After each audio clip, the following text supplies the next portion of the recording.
We continue our New Year's resolutions by taking a look at Arizona State Sun Devils basketball on this edition of the Locked On Sun Devils podcast.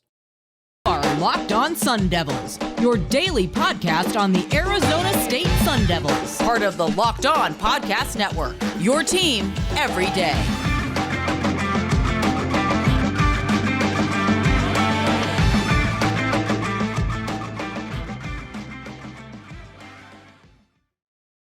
Hello, all you crazy people, and welcome back to the Locked On Sun Devils podcast, part of the Locked On Podcast Network, your team every day. My name is Richie Bradshaw, and I will be your guide for everything Arizona State Sun Devils. Thank you, as always, for making us your first listen of the day. Remember, this podcast is free and available on all platforms, including YouTube.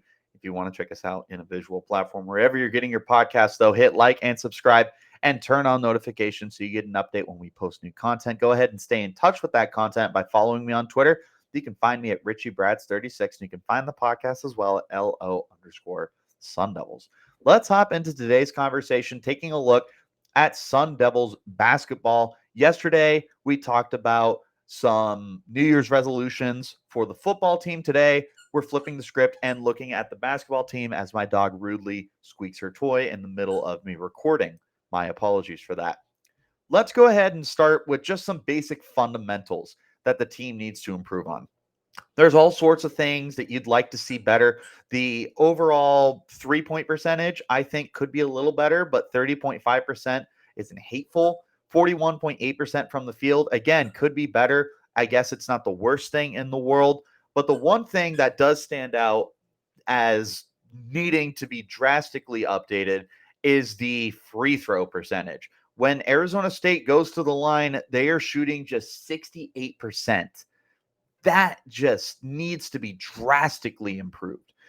When you get put on the line, that's opportunity for points that you didn't get a chance for. And for Arizona State, that's been a lot this year. There's been a lot of opportunity for the Sun Devils to go to the line, make their free throws, get those points that they wouldn't have had otherwise. But they haven't been able to accomplish that this year.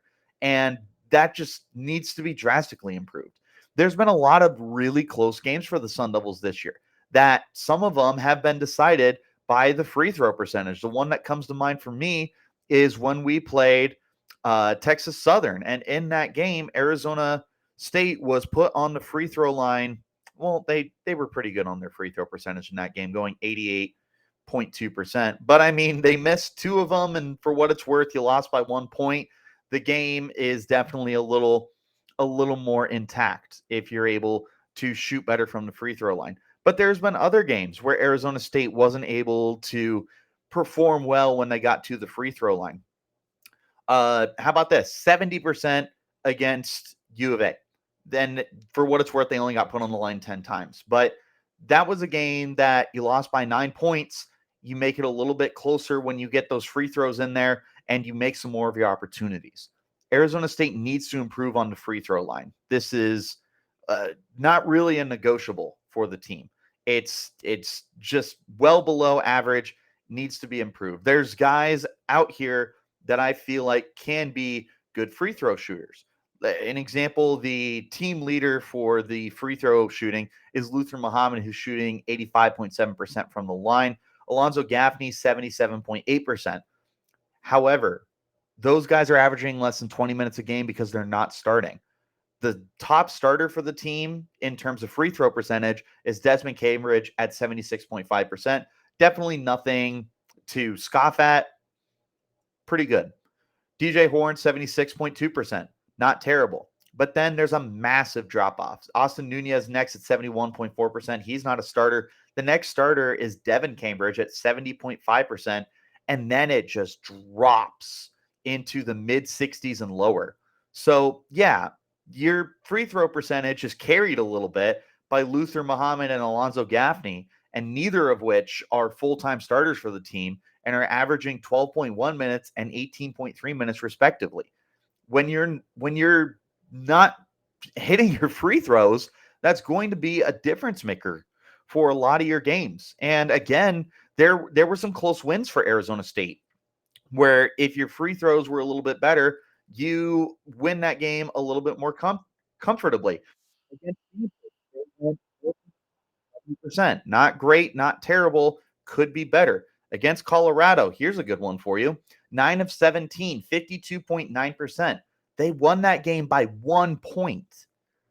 You make even 60% of your free throws like what you do on average, you win that game a little bit more comfortably. But there's a lot of close games for Arizona State that do get decided by the free throws. And if Arizona State had just shot a little bit better from the line, these are more comfortable games. Maybe you can find yourself a win against Texas Southern because San Francisco blew you out. U of A, you didn't get on the line enough to win those games. But I mean, for what it's worth, that means you started the year 10-0. That's pretty cool. All in all, I understand that like 68% could definitely be worse. But again, it's really being carried by Luther Muhammad's 85.7 and Alonzo Gaffney's 77.8. Take away their free throw opportunities. I'm sure you're probably closer to the mid 60s at that point. And that's where it's just got to be a lot better. When you get your opportunities, you got to be able to make the most of them. Again, I think the shooting overall for the team could be better, 41.8% from the field and 30.5% from deep. Could be better. It could also be worse. Arizona State has definitely not been a high-scoring team this year at 71.8. That is middle of the pack at best in the entire landscape of college basketball. It is what it is, I suppose. So for a team that's not scoring a lot of points, the shooting percentage definitely needs to improve a little bit. It does that, and you should feel more confident in your team's ability to win games a little more confidently and not be as stressed out.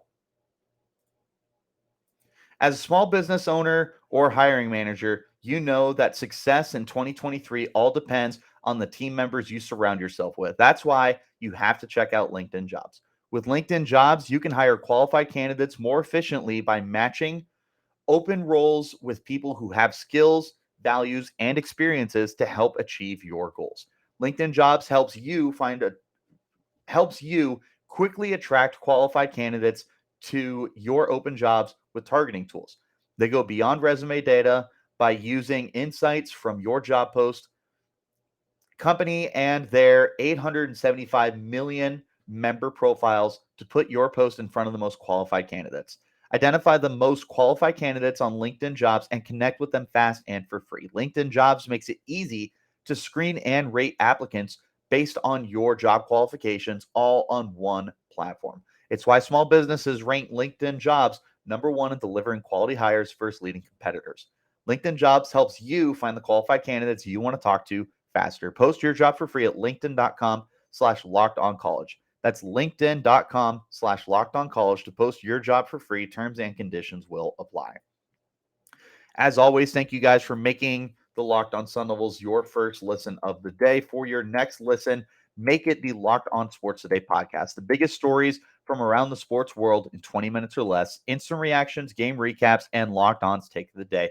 Locked On Sports Today, available on YouTube and wherever you're getting your podcasts. Back into our conversation, looking at the things that Arizona State needs to improve on, or at least not so much improve on, but New Year's resolutions. I want to see Arizona State make a really good run in the Pac-12 this year. Arizona State in the Bobby Hurley era has finished as high as second place, or it might have been third place. I'm double checking that right now. During his tenure, it was second place in the 2018-2019 season. They also finished third one year, but other than that, 11th in his first year, 8th in his second year, tied for 8th his third year. Then they got second, then they tied for third, and then it's been back to 9th place and 8th place for the team. This year, the Pac-12 isn't anything overly dominant, and there should be opportunity for the Sun Devils to really make the most out of it, get some wins, compete in the conference, and maybe eke out some clutch wins and place high. I definitely don't think you're winning the conference. You did play U of A very, very close. And someone shared with me that based off of like the expectancy of the quality of shots, that Arizona State should have won that game, but neither here nor there. The ball didn't fall through. That's all that matters at the end of the day. Nonetheless, you played U of A close. You just definitely aren't as good as them. It is what it is. Call a spade, as a famous Richie Bradshaw has said on this podcast many times. UCLA is also a really confident team at 13-2 and 4-0 in conference play right now. USC and Utah, both solid 11-4 teams. U of A, obviously 13-1. After Arizona State at 11-3, it's a little bit of a drop off. Next, you've got two teams at 9-6, Colorado and Washington. You've got Oregon at 8-6. You've got Oregon State at 7-7. Wazoo at 6-9. Stanford at 5-9. And Cal at 2-13. This is the year for Arizona State to make some major noise, send some waves, and be better competitors this year. As of right now, you are currently sitting tied with Arizona and Oregon for fourth place in the Pac-12. You are behind U of A in terms of the head-to-head record. You haven't played Oregon yet. So, sorry, lost my train of thought. So what I want to see is Arizona State take advantage of a weaker conference, because after them, in terms of conference placement, Oregon State, Oregon State is 1-2. Colorado, Washington State, and Oregon have all started off conference play 1-3, and Stanford is 0-4. And obviously, Cal is 2-13 on the season. There's no excuse for Arizona State to not win a good chunk of these games, if not the vast majority of these opportunities for the team. I look at Arizona State and I don't see a reason why they can't go above 500 for the first time in how many years? I just do my little tab there. For the first time since 2019-2020, when you went 11-7 and finished third place. The past 2 years, you finished 10-10 last year and 7-10 the year before. You should be able to take advantage of the Pac-12 kind of being a lower team right now. There's only two ranked teams in the Pac-12. It's UCLA and Arizona, who are definitively better than everybody else. And then you've got competitive teams like USC and Oregon. Other than that, and Utah, excuse me. Other than that, I mean, that's how many teams? 3, 4, 5 teams. So in a worst case scenario, you play sixth, right? Which would be its best finish since 2019-2020. It'd be the third highest finish for the team. So take advantage of the Pac-12 not being as good this year and be able to go into these games more optimistically and win them just flat out. I don't see why Arizona State shouldn't be able to accomplish that. This year, they only get Cal once, unfortunately, but they still have Stanford a second time. Again, Stanford is 0-4 to start the year. They still have Oregon State twice. They have Wazoo twice. They have Wazoo twice, which includes Thursday night in Tempe. Be there or be square. They still have Washington. It's just, there's no reason you can't capitalize off of this kind of schedule. So let's do it. Let's go out there, play our best basketball, get some big wins, and get back on the right track in terms of Pac-12 placement. Once again, there's no reason you shouldn't be able to do this. So let's take care of business. One more time, thank you guys so much for choosing us as your first listen of the day. Make Locked On Sports Today your second listen, as Peter Bukowski brings the biggest stories from around the sports world in 20 minutes. Get the analysis and opinions for anyone else with our local and national experts and insiders. Locked On Sports Today, available on this platform, YouTube, and wherever you're getting your podcasts. Final thing here. This is the most obvious one. This is the one that just absolutely needs to change for the betterment of the remainder of the season, because while Arizona State is 11-3, they have played some close games that have come down to the wire and have made us very, very nervous. I looked Tarleton State at the very beginning of the year. You beat them by 3. VCU beat them by 4. You had to make a comeback in the second half against them. We're going to talk about that in a second. Colorado, you won by 1. Stanford, you won by 4. Creighton, you won by 2. The biggest thing here for the Sun Devils is they need to play a full 40 minutes. Right now, they're a team that is a tale of two halves. And it's inconsistent too. They're not a first half team, they're not a second half team. They are a one half team. An example, NAU, when you won by, goodness gracious, 16 points, they only allowed NAU to score 22 in the first half and then surrendered 46 in the second half. So while you did win comfortably, allowing 46 points and a half is pretty upsetting, to say the least. VCU, they gave up 35 in the first half and then cooled them off to 24 in the second half. That's great. Grambling, they allowed 17 in the first half, dominant. Then they allowed almost double that in the second half at 32.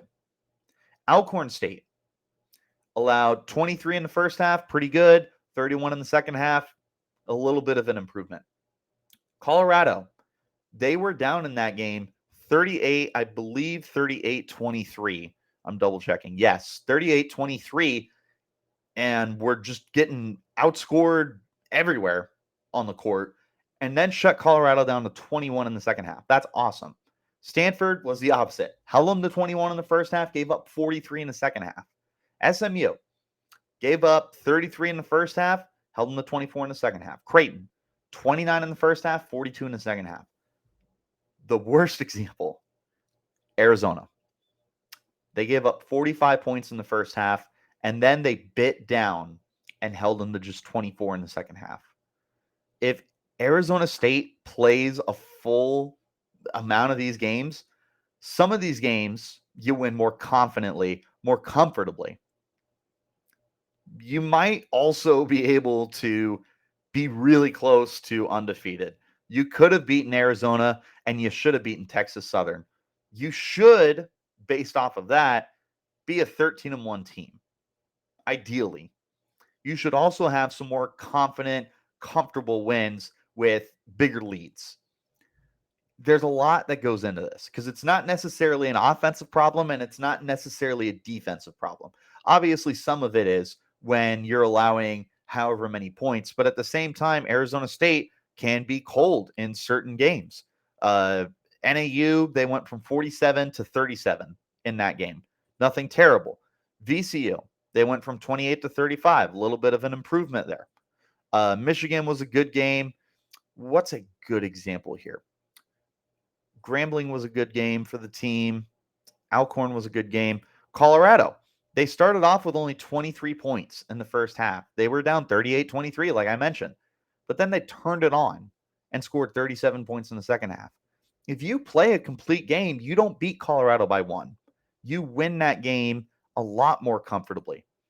Stanford, 32 in the first half, 36 in the second half. Not terrible. That's a good start. Creighton, 35 in the first half, 38 in the second half. Maybe this is more of a defensive thing than anything else, the more I look at this. This definitely feels like a defensive problem, which is funny because Arizona State is actually a pretty solid defensive team, all things considered, but there's definitely times that they need to tighten down and be able to play a full 40 minutes. Again, this is a solid team. This is a quality team. This could be a 13-1 team, but alternatively, this could also be probably close to a 500 team. The VCU game was a toss-up. Let's say that's a loss. Let's say you lost to Tarleton State. That's 2 losses. Let's see. Colorado could have been a loss. Stanford could have been a loss. Creighton could have been a loss. That's 5 more losses right there. That takes you down to a 6-8 team, below 500 with those close games. You got to find a way to be consistent for the entirety of the game. Because if you can't do that, you're not going to get far. And right now, the expectation at Arizona State should be to remain competitive, make some noise, and get to the NCAA tournament, hopefully win a game. Right now, that's great. You're on pace to make the tournament. You'd probably be a lower seed, I imagine, but you're on pace to get to the tournament. But I don't know if this team wins a game, let alone make some kind of miracle Cinderella run.